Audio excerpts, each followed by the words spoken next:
But in the bullshit department, a businessman can't hold a candle to a clergyman. Because I gotta tell you the truth, folks. I gotta tell you the truth. When it comes to bullshit, big time, major league bullshit, you have to stand in awe of the all-time champion of false promises and exaggerated claims, religion. No contest. No contest. Religion easily has the greatest bullshit story ever told. Think about it. Religion has actually convinced people that there's an invisible man living in the sky who watches everything you do every minute of every day. And the invisible man has a special list of 10 things he does not want you to do. And if you do any of these 10 things, he has a special place full of fire and smoke and burning and torture and anguish where he will send you to live and suffer and burn and choke and scream and cry forever and ever till the end of time. But he loves you.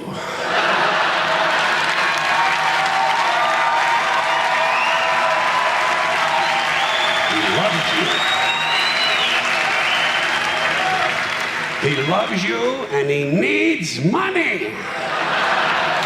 He always needs money. He's all powerful, all perfect, all knowing, and all wise. Somehow, just can't handle money. Religion takes in billions of dollars. They pay no taxes, and they always need a little more.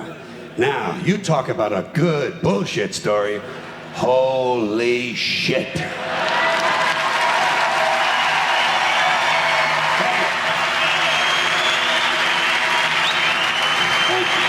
But, thank you very much.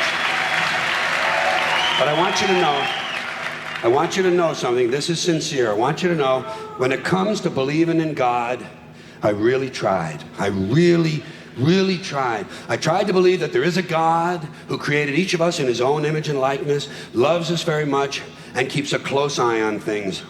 I really tried to believe that, but I gotta tell you, the longer you live, the more you look around, the more you realize something is fucked up. Something is wrong here. War, disease, death, destruction, hunger, filth, poverty, torture, crime, corruption, and the ice capades. Something is definitely wrong. This is not good work. If this is the best God can do, I am not impressed. Results like these do not belong on the resume of a supreme being. This is the kind of shit you'd expect from an office temp with a bad attitude. And just between you and me, if in any decently run universe, this guy would have been out on his all-powerful ass a long time ago. And by the way, I say this guy because I firmly believe, looking at these results, that if there is a God, it has to be a man. No woman could or would ever fuck things up like this.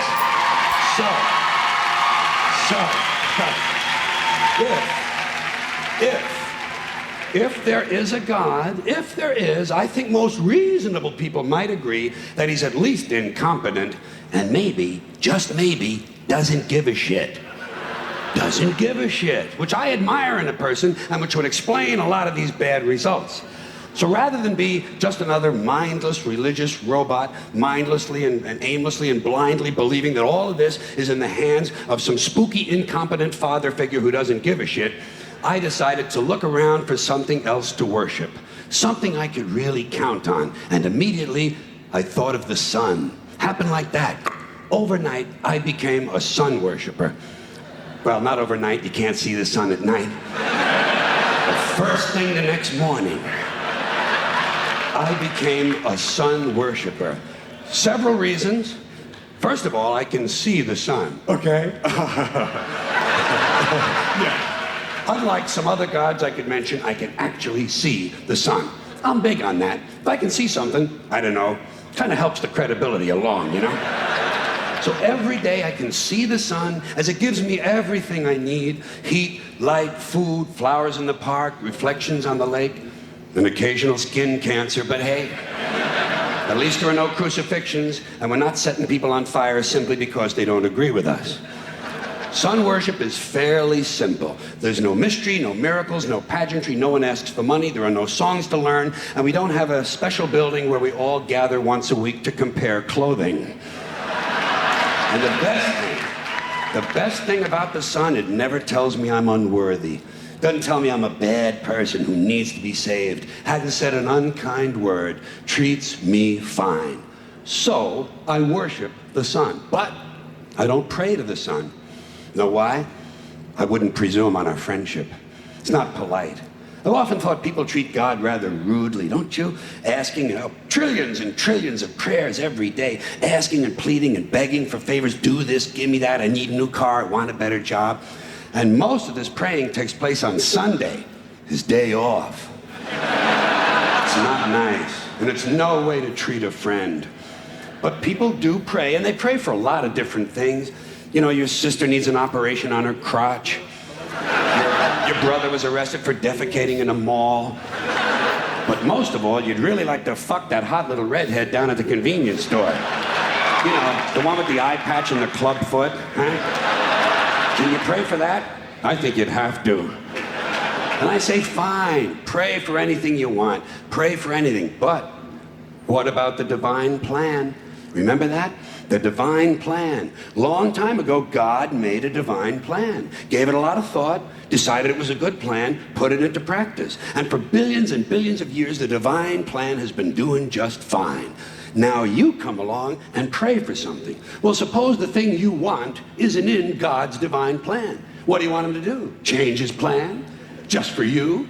Doesn't it seem a little arrogant? It's a divine plan. What's the use of being God if every rundown schmuck with a $2 prayer book can come along and fuck up your plan? And here's something else, another problem you might have. Suppose your prayers aren't answered. What do you say? Well, it's God's will. Thy will be done. Fine, but if it's God's will and he's going to do what he wants to anyway, why the fuck bother praying in the first place?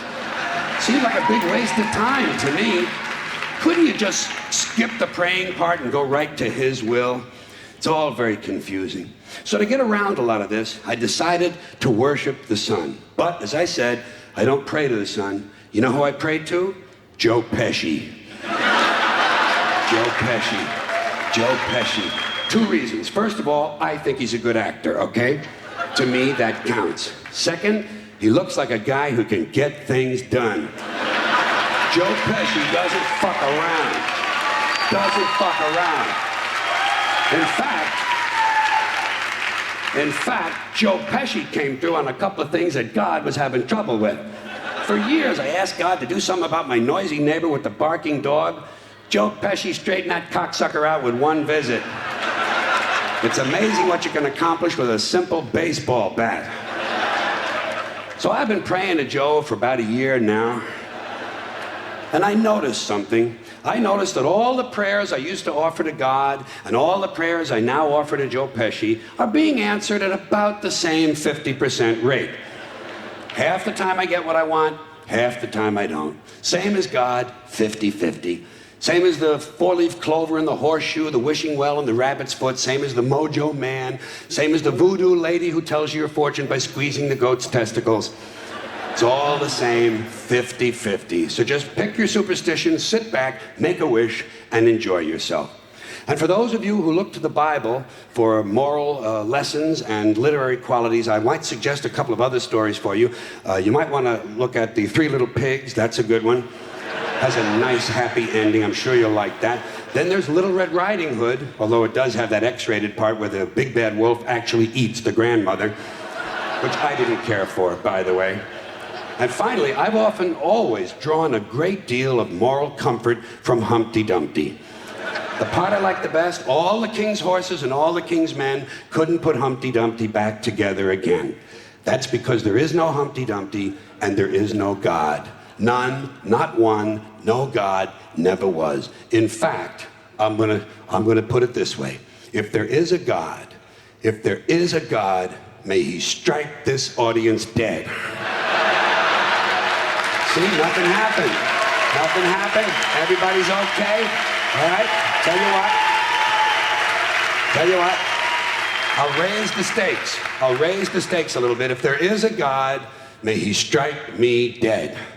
See, nothing happened. Oh, wait, got a little cramp in my leg. And my balls hurt. Plus, I'm blind. I'm blind. Oh, now I'm okay again. Must have been Joe Pesci, huh? God bless Joe Pesci. Thank you all very much. Joe bless you. Thank you.